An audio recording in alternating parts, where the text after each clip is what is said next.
Sa huling part ng ating kwento ay nasaksihan natin nung nalaman ng steward ng Royal Palace na si Lin Yuan pala ang nagkontrol sa Bone-Faced Beast ay kanya itong sinigawan na kanya raw ibabalita itong kanyang mga nalaman. Pero hindi pa siya matapos sa kanyang pagsasalita ay bigla na lang nawasak ang kanyang katawan dahil sinuntok ito ng alagang halimaw ni Lin Yuan. Ang Deputy Warden na si Bailin na nakakita sa kaganapan ay seryoso niyang iniisip na ang B-rank na Bone-Faced Beast ay nagawang makontrol ng isang tao. Wala pa raw siyang nakitang mga record na ganito ang kakayahan. Samantala itong panot na warden ay halos maihina sa kanyang salawal sa sobrang takot na kanyang sinabihan si Lin Yuan na ang lugar daw na kanilang kinatatayuan ngayon ay ang Blackwater Prison. Kung siya ay kanyang papatayin ay hindi siya makakatakas dito nang hindi masasaktan. Dagdag pa nitong panot na warden na sila raw ay mayroong mga malalakas na prison guard dito sa loob. Mag-isa lang raw ang ating bida at mahirap sa kanya na kanila silang labanan. Sa paliwanag ng panot na warden kay Lin Yuan ay tinanong siya ng ating bida na ang ibig raw ba niyang sabihin na itong maraming paparating dito sa kanyang likod ang kanyang tinutukoy na mga malalakas. At dito sumambulat ang maraming prison guard na bitbit ang kanilang mga baril maging ang kanilang kalasag upang pumasok sa opisina ng warden, pero laking gulat nitong panot na warden dahil imbis kay Lin Yuan itutok ng mga prison guard ang kanilang baril ay sa panot na warden nila ito tinutok. Sa hindi inaasahan ng warden na mangyari ay nanginginig ang kanyang buong katawan na kanyang sinabihan ang mga guard na magbigay raw sila ng galang sa kanya dahil siya raw ang personal na nag-training sa kanila. Sinabi naman ng ating bida sa panot na warden na ang lahat raw na kanyang mga guard ngayon ay kanya ng mga spider puppet, ang lahat ng kanyang iuutos sa kanila ay kanilang susundin. Sa nalaman nitong panot na warden ay nagmamakaawa ito sa ating bida na huwag niya siyang patayin, patawarin raw niya siya sa kanyang mga ginawa. Kaya lang naman raw niya ito nagawa dahil pinilit siya ng Wang family na ipapatay siya. Sa pagmamakaawa ng panot na warden ay iniisip ni Lin Yuan kung ano ang kanyang dapat na gawin sa matandang panot na ito. Sabay sinabi ng ating bida sa kanya na isuko raw niya ang kanyang warden authority chip sa kanyang mga kamay. Sa ibinigay na kondisyon ng ating bida nitong panot na warden ay agad naman ibinigay ng panot na warden ang kanyang authority chip sa ating bida. Tanong pa niya sa ating bida na kung ito raw ay kanyang kukunin hindi raw niya ito magagamit upang pamunuan ang buong water prison. Matapos makuha ni Lin Yuan ang chip authority galing sa panot na warden ay nagbigay siya ng utos sa mga prison guard na sabay-sabay daw nilang pasabugan ng kanilang mga baril ang panot na warden. Sa ibinigay na utos ng ating bida sa mga prison guard ay napanganga na lang itong panot na warden dahil inaakala raw niya na papatawarin siya ng ating bida. Dahil doon ay walang tigil na pinaputukan ng mga prison guard ang katawan ng panot na warden ng kanilang mga baril at kitang-kita sa buong katawan nitong panot na warden na kanyang tinanggap ang lahat ng mga bala ng baril na pinaputok sa kanya. Nang tuluyan ng nawala ng buhay ang panot na warden ay nagsaad sa kanya si Lin Yuan na ang kanya lang naman ibig sabihin sa kanya kanina ay ibigay niya sa kanyang mga kamay ang chip authority dito sa water prison, wala siyang binanggit kanina na kanya pa siyang bubuhayin. Dahil sa katunayan mayroon siyang sariling plano para sa Warden Authority. Sabay nakangiti na ibinigay ni Lin Yuan ang chip authority kay Deputy Warden na si Bailin at kanya itong binabati dahil simula raw ngayon siya na ang bagong warden dito sa Water Prison. Nang tinanggap na ni Bailin ang chip authority ng Water Prison ay nagtanong siya kay Lin Yuan na kung bakit hindi raw niya siya pinatay. Nagsalita naman sa kanya si Lin Yuan na ayon raw sa batas ng Fortress No. 54 Article 563 na sa panahon ng state emergency. Ang isang deputy warden ay maaring automatikong may talaga bilang isang warden kahit isa lang raw siyang administrative staff at hindi ito mahalaga upang siya ay mapigilan na direktang maging isang warden dito sa Fortress. Dagdag pa sa kanya ni Lin Yuan na bago raw ang lahat ay kinakailangan muna niyang lunukin itong itlog ng gagamba na nasa kanyang kamay. Ito ay patunay na magiging sakop na niya siya. Nang nasa kamay na ni Bailin ang itlog ng gagamba na ibinigay ng ating bida ay lumabas naman ang pawis sa kanyang mukha na seryoso niya itong tinitingnan, sa kabila ng pagdadalawang isip ni Bailin kung kanya bang lunukin ang itlog ng gagamba ay kanyang napagpasyahan na kanya na lang itong kakainin. Nang dahil kinain ni Bailin ang itlog ng gagamba na ibinigay sa kanya ni Lin Yuan ay natuwa sa kanya si Lin Yuan dahil mahusay raw ang kanyang ginawa. Basta susunod lang raw ito sa kanyang mga utos ay bibigyan niya siya ng pahintulot na kanyang panatilihin ang kanyang mga sariling kagustuhan. Agad naman na lumuhad sa harapan ni Lin Yuan si Bailin na kanyang pinapangako sa ating bida na susunod raw siya sa kanyang mga ibibigay na mga utos. At ang bilangguan na ito ay magiging teritoryo na ng kanyang bagong master. Dagdag pa ni Bailin kay Lin Yuan na dapat ang kanyang master daw ay mayroon ng mga nakahanda na mga plano upang makontrol ang bilangguan. At tanong pa niya sa ating bida na kung ano raw ba ang unang misyon na ibibigay sa kanya ng kanyang bagong master na kanyang kumpletuhin. Sa katanungan ni Bailin ay tumugon sa kanya si Lin Yuan na matalino raw ang kanyang minungkahi sa kanya. Kaya ibibigay raw niya sa kanya ang pagkakataon na ito. 3 araw na ang nakaraan may isang metal beast ang sumalakay sa fortress at ito ay hindi lubusan na napatay. Ang mga militar ay naghahanap ng pasilidad upang tumanggap ng kanilang nahuli na halimaw. Kaya ang kanyang gustong mangyari ay tanggapin ng Blackwater Prison ang beast na nahuli ng mga militar. Sa kahilingan ni Lin Yuan kay Bailin ay nagsalita sa kanya si Bailin na ang karaniwan daw ay hindi kaya ng kanilang Blackwater Prison na tustusan ng isang S-rank metal beast, ngunit naiintindihan raw niya ang layunin ng kanyang master kaya siya raw ay magsusumite ng aplikasyon upang masiguro na makamit nila ang kanilang unang S-rank na halimaw. Sa paliwanag ni Bailin ay natuwa si Lin Yuan sabay naglakad ito na kanyang inutusan si Bailin na sa ngayon raw ay ayusin muna niya ang kanyang pag-alis dito sa bilangguan sa lalong madaling panahon, at kapag matagumpay na raw na makuha ng Blackwater Prison ang S-rank na halimaw ay kinakailangan na agad niya siyang tawagan, na pinasangayunan naman ni Bailin ang mga inutos sa kanya ng ating bida dahil kanya raw naiintindihan ang lahat. Pero nag-alala na nagsalita si Bailin sa ating bida na kapag ang kanya raw master ay nakalabas dito sa Blackwater Prison ng buhay, ay ang puwersa ng Wang family at ang isang 9th grade ability user ay siguradong kanila siyang pupuntahan at papatayin, kung magtago lang raw dito sa loob ng bilangguan ang kanyang master ay sa tingin niya mas ligtas siya dito. Pero nakangiti lang naman na tumugon sa kanya ang ating bida na ang pagtatago raw ay walang kwenta, dahil sa ngayon kanyang binabalak na siya mismo ang maunang umatake sa kanila. Dako naman tayo sa Thunder Ability Training Hall, araw-araw ay pinupuntahan ito ng maraming mga tao upang mag-training, at nandito din sa labas si Lin Yuan dahil mayroon siyang mahalagang tao na kanyang kakausapin na nasa loob ng training hall.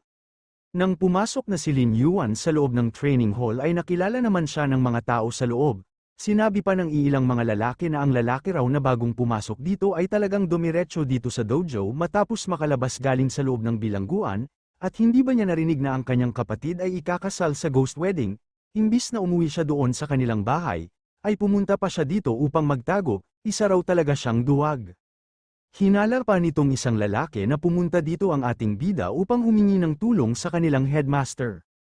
Pero natitiyak niya na hindi siya tutulungan ng kanilang grandmaster, dahil bakit naman daw maglakas ng loob ang kanilang grandmaster na galitin ang isang noble para lang sa isang ordinaryong tao. Ayon naman ang isa na sa tingin raw niya na ang kanyang pinuntahan dito ay ang kanilang senior ning, dahil nakita niya na magkasundo silang dalawa, pero ang kanilang senior ning ay umalis dito sa fortress kamakailan lang dahil pumunta doon sa Hilagang Abyss. Habang patuloy pa rin na pinag-usapan nitong mga kalalakihan ang ating bida ay wala naman pakialam sa kanila ang ating bida bagkus dumiretso lang ito sa kanyang paglalakad. Nang nakita nitong may dilaw na buhok na lalaki si Lin Yuan na dumating dito sa dojo ay masyado siyang nagulat na kanyang tinanong ang ating bida na kung bakit raw ito nandito. Ang lalaki pala na ito ay si Wei Xing, sinabi pa niya kay Lin Yuan na kanya na raw naipon ang lahat ng mga impormasyon ng mga dadalo at mga ruta sa ghost wedding. Ngunit ang 3 electronic bug na sumusubaybay sa network ay malapit ng maubusan. Sagot naman sa kanya ni Lin Yuan habang kanyang pinalabas ang kanyang mga card na ang Space Beast, na mayroon raw siyang dala dito na labis na makakatulong sa kanya. Sabay ipinalabas na nga ni Lin Yuan ang kanyang maraming mga alaga na insekto upang makatulong sa kanila na mang-alap ng mga impormasyon. Si Wei Xing naman na nakakita sa mga insekto na ipinalabas ng ating bida ay hindi siya makapaniwala dahil masyado raw itong marami. Sinabi pa ni Lin Yuan sa kanya na ang mga bug raw na ito ay nakita lang niya doon sa Black Prison kung saan-saan, kaya kanya itong inipon sa ganitong bilang. Ang 3 bug ay sapat na upang makontrol ang prison surveillance at ang network ng Wang family. Ayon naman ni Wei Xing na sa ganito raw na bilang ay kaya nang i-monitor ang kalahati dito sa buong fortress. At tumalikod na nga si Lin Yuan upang umalis na kanyang sinaad kay Wei Xing na siya raw ay nakatanggap ng synchronized data kaya ipagpatuloy lang raw niya ang pagbantay sa Wang family at ang lahat na dadalo sa ghost wedding at huwag din niyang kalimutan na makipag-ugnayan sa kanya. Masyado naman na nag-alala si Wei Xing sa ating bida na kanya itong sinabihan na pakiusap mag-ingat raw ang kanyang senior brother. Dahil ang 4 na mga kaalyado ng Wang family ay nandoon maging ang panganay na anak ng Wang family ay dumalo din sa ghost wedding. Sila ang pinakamalakas na 9th tier ability user sa kanilang henerasyon ngayon. Dagdag pa niya sa ating bida na dahil hindi pa raw nila nahanap ang alagang bone-faced beast ng kanyang senior. Kaya isang monster barrier ang kanilang inilagay sa gaganapin na ghost wedding, Dapat raw ba talaga na kanila silang puntahan doon? Pero nagpatuloy lang naman sa kanyang pag-alis si Lin Yuan na kanyang pinapahinahon si Wei Xing na huwag na raw itong mag-alala dahil mayroon na raw siyang mga plano. Tugon naman ni Wei Xing sa ating bida na bilang isa raw sa kabilang sa lumalaban sa Wang family ay kinakailangan nilang dalawa na mabuhay. Kaya lang naman niya nabanggit ang lahat ng ito dahil noong nakaraan 3 buwan na ang nakalipas noong siya ay nagmanman sa mga Wang Kai. Noong siya raw ay muntik na nilang nahuli ay niligtas ng kanyang senior ang kanyang buhay, simula sa pangyayari na yun ay kanya nang napagdesisyonan na kanya na siyang susundan upang makipaglaban sa Wang family.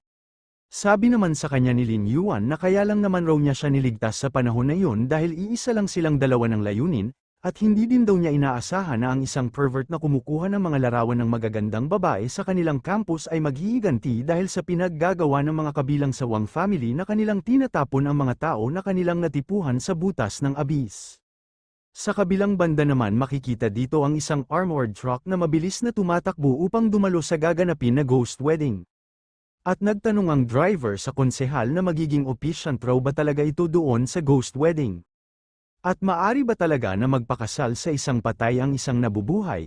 Ayon naman itong konsehal na ang isang mababaraw na uri na babae ay nag-asawa sa isang patay na noble, ay iyon na ang pinakamataas na karangalan na kanilang makukuha sa kanilang buong buhay, at ano din ang karapatan ng isang mababang tao para siya na mayroong mataas na estado ay magsasagawa ng seremonya ng kanyang kasal, sa kanya raw pagpunta ngayon ay maswerte na ang mababang babae na iyon.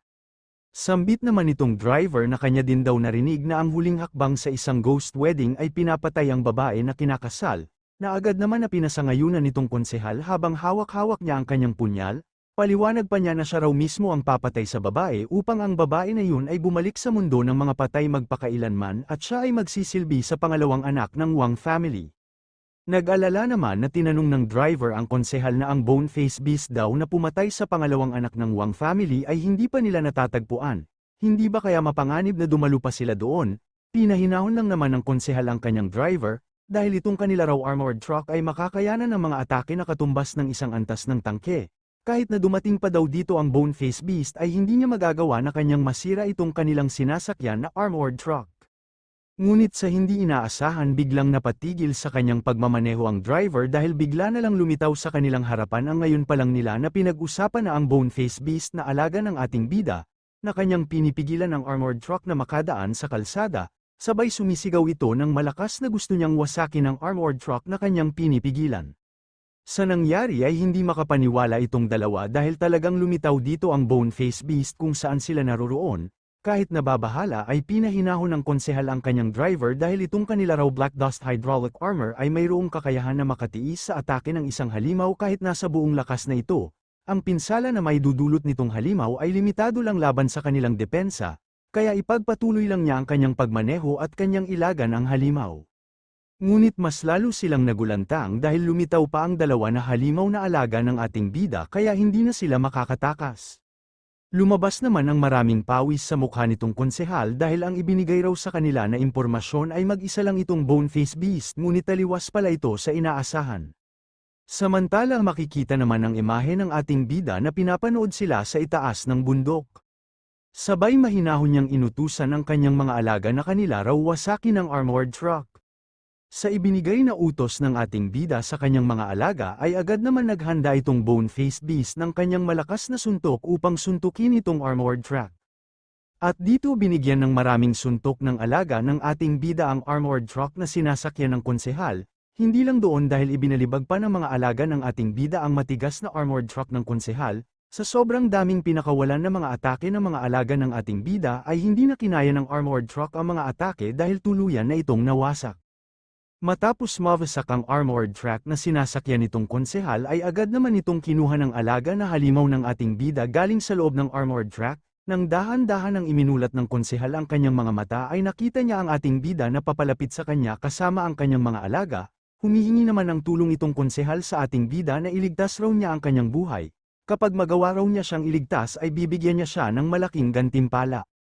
Pero seryoso lang naman siyang tinanong ni Lin Yuan habang kanyang hawak-hawak ang punyal na pagmamay-ari ng konsehal na ang punyal raw ba na ito ay gagamitin para sa ghost wedding, magmamakaawa pa sana itong konsehal sa ating bida pero napatigil ang kanyang pagsasalita dahil tuluyan ang pinatay ni Lin Yuan ang konsehal, At kitang-kita ito na kung ano sana ang gagawin nitong konsehal sa kapatid ni Lin Yuan ay ito din ang ginawa sa kanya ni Lin Yuan.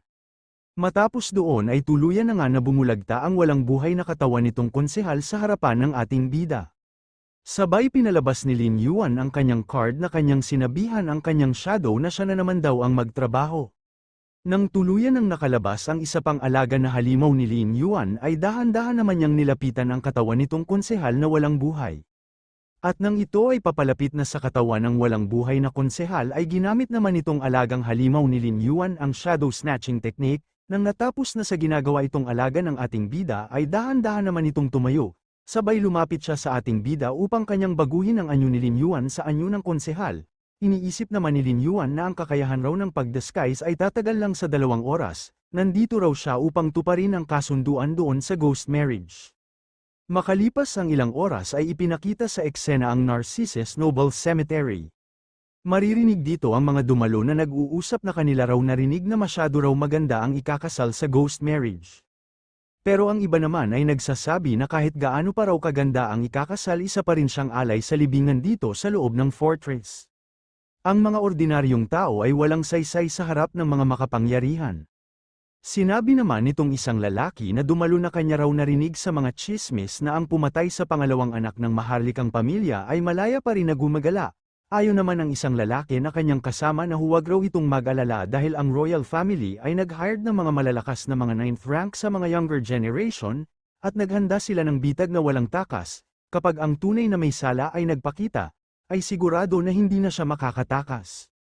Ngunit natigil naman ang pinag-usapan nitong mga kalalakihan dahil bigla na lang nagkaroon ng malaking pagsabog sa kanilang gitna. Ang may kagagawan pala ng pagsabog ay itong 4 na mga 9th rank Abyss Squad sa mga younger generation, may dala din silang D-class monster na ang Skull of the Underworld Ram, upang kanilang pangregalo sa namatay na anak ng noble. Tinawag naman ng pansin nitong lalaki na si Lightning ang panganay na anak ng Wang family na si Wang Yan dahil mayroon daw silang dalang regalo. Sa hindi nakakaalam itong si Lightning ay pinangakuhan ng Wang family na matapos gaganapin ang ghost marriage ay ibibigay sa kanya ang karapatan na kanyang wasakin ang mga sibilyan sa Zone K kung saan nakatira ang ama ni Lin Yuan. Nang nakita ni Wang Yan na dumating na ang kanyang kaibigan ay labis siyang natuwa dahil maganda daw ang pagdating niya dito, ngayon natitiyak na nila na ligtas ang kanilang gaganapin na seremonya. Nagsalita naman itong lalaki na mayroong puting buhok na ang barrier master na si Yin, na huwag na raw mag-alala ang kanilang boss dahil ang mga halimaw na mas mababa pa sa S-rank ay hindi makakagalaw sa kanyang gagawin na barrier. At nagsalita naman itong lalaki na isang observer na ang kanya raw tungkulin dito ay kanyang bantayan ang buong sementeryo, kung may anumang mga halimaw na lalapit sa harang ay agad niyang malalaman, sa ngayon raw ay mayroon siyang nararamdaman na isang halimaw na nagpakita. At wala na nga siyang sinayang na oras dahil agad siyang tumakbo upang kanyang puntahan ang kanyang na-detect na halimaw. Sa biglaan na kilos ng observer ay nasabi na lang nitong barrier master na si Yin, na ang tao raw na yun ay napakahusay sa psychic tracking at sa pamamagitan ng mga halimaw ay matuntun niya agad ang controller, ang kanila raw kalaban ngayon ay napaka-misteryoso. At sa harapan ng poste ay matagumpay na nga na natagpuan ng observer ang isang insekto ng ating bida. Nang nasa kamay na ng observer ang insekto ay natatawa na lang ito dahil ngayon raw ay nakahuli siya ng malaking isda. Upang makasiguro ay muli na naman na ginamit ng observer ang kanyang kakayahan na ang psychic tracking upang makita kung ano ang kahinahinala sa buong lugar. Hindi nga siya nabigo dahil naramdaman niya ang presensya ni Wei Xing na nakaramdam ng pagkabigla nung nahuli niya ang insekto. Sa nalaman nitong observer ay tuwang-tuwa ito na agad tumungo kung saan ang kinaroroonan ni Wei Xing. At iniisip nitong observer na dapat makita raw niya ang alaala nitong nilalang na kanyang pupuntahan upang kanyang malaman kung sino talaga ang pasimuno nito. Ngunit sa gitna ng paglipad nitong observer ay bigla na lang itong napatigil dahil mayroon siyang nararamdaman na kakaiba sa kanyang katawan. At nagtataka ito bakit ang dilim daw ng kanyang buong nakikita, kaya pala napatigil ang observer dahil ang kanya palang nahuli na insekto ay mayroong halong lason sa katawan. Sa nalaman nitong observer ay hindi siya makapaniwala dahil nakagat siya ng isang lason, hindi raw ito isang psychic pollution, imposible raw itong nangyari dahil naramdaman naman niya sa lakas ng observer ay masyado itong mahina, paano raw siya nalinlang ng ganito ka walang kwenta na taktika. Dahil doon ay tuluyan na nga na bumagsak ang observer sa lupa dahil kanyang dinaranas ang epekto ng brain dead, sa isip-isip naman ni Wei Xing na ang epekto raw na yun ay sa pamamagitan ng D-class soul howl. Gaya raw sa kanyang inaasahan sa kanyang senior ang kanyang inihanda na bitag ay perpekto na nakahuli sa observer. Ngayon ay matagumpay na nilang nalinis ang observer ang pag-disguise raw ng kanyang senior ay hindi na nila mahuhuli. Makalipas ang ilang sandali ay dumating na nga si Lin Yuan na nag-disguise bilang ang konsehal, na agad naman siyang sinalubong ni Wang Yan at ng dalawang bodyguard.